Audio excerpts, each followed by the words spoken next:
I started with a car loan of over $35,000. In this video, I will show you where I am, how I got here, and also what is next. Hi everyone, my name is Marie, and I'd like to welcome you back to my YouTube channel. In this channel, I document my debt payoff journey, some tips, how I got here, and I also share monthly updates. If you would like to follow my journey, please like this video and also subscribe to my YouTube channel. So I will be doing a recap of what my debt plan is.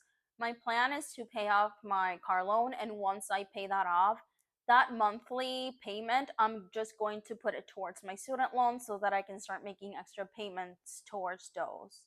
So to budget my monthly income, I use the 50-30-20 rule. I will be giving an overview of what the 50, 30, and 20 rule is. I will also be giving an example on how you can apply this rule. I'm going to be doing a recap of my debt plan. I will be using the 50, 30, and 20 rule. So 50% of your income is going to go towards your needs or your fixed expenses. So things like rent, your mortgage, food, or groceries. Loans such as car loan or student loans, car insurance, utilities. So 50% of your income is going to go towards your needs.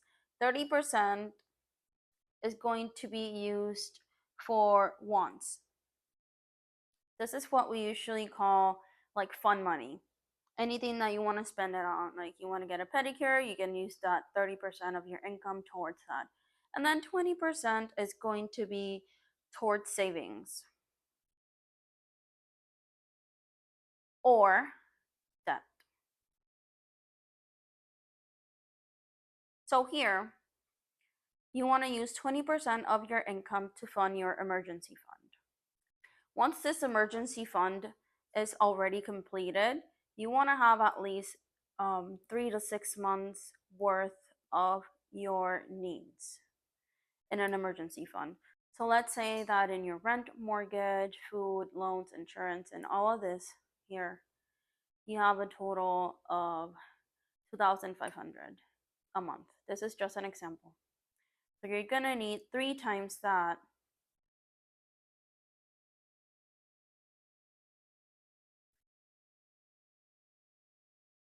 to fund your emergency fund. Once you have 3 times worth of your needs, you can start using that and put it towards debt. And if you don't have any debt and your emergency fund is already funded, you can use this money towards investing. I will be giving an example, breaking down the 50-30 rule so that you can use this when it comes to budgeting your money in the future. If you want to apply this rule, usually let's say that you and your husband have a combined income of $5,000 monthly. So you want to make sure that 50%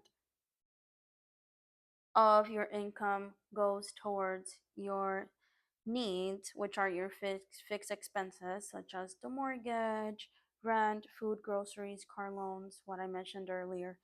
And that 30% is going to be fund money. So this is money that the two of you are going to share for anything that you want to spend it on. And 20% is going to go to a savings account, or it's going to go towards any debt, credit card debt.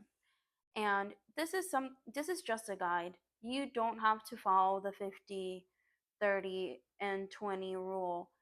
If you have more expenses, you can always switch this up. If you need 60% of your income to use it towards your needs, you can always modify this 60%. It can be 20 and 20, or it can be different. It can be 70, 20 and 10. So whatever works for you. This is just a guide. The 50, 30, 20 rule, it's not something that it's fixed. You can always modify that too, so that it meets your needs and whatever your financial situation is.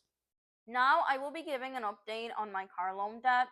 I financed $35,713.35. Last month, I owed $12,902.75. And this month, June 2025, I have a balance of $11,820.32. I was able to pay a total of $1,082.43. So I put $547.91 extra towards my car payment. I have a tip for you guys when it comes to paying off your car a little bit faster. By making weekly payments, you can pay off your car faster, and I will provide an example of my own situation. My monthly payment is $534.51. If I would be making weekly payments, that would be $133.63. When you compare yearly how much you pay weekly versus monthly, you are better off making weekly payments. So in my example, making $133.63 worth of weekly payments, that equals to $6,948.66 versus making monthly payments, that's $6,414.12. Here we can look at the full picture. You can clearly see that you are better off making weekly car payments versus monthly, so there's more money that's paid by making weekly payments.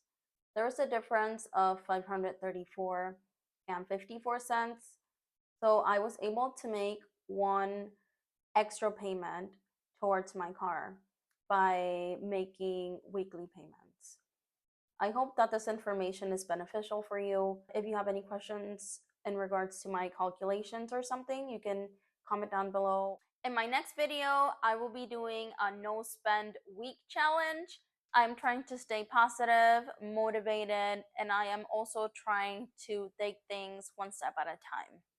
Let me know in the comments down below which things you have done to pay off debt faster. I like to hear from you. Please like this video and also subscribe to my channel so that you can follow my journey. I'll see you in my next video.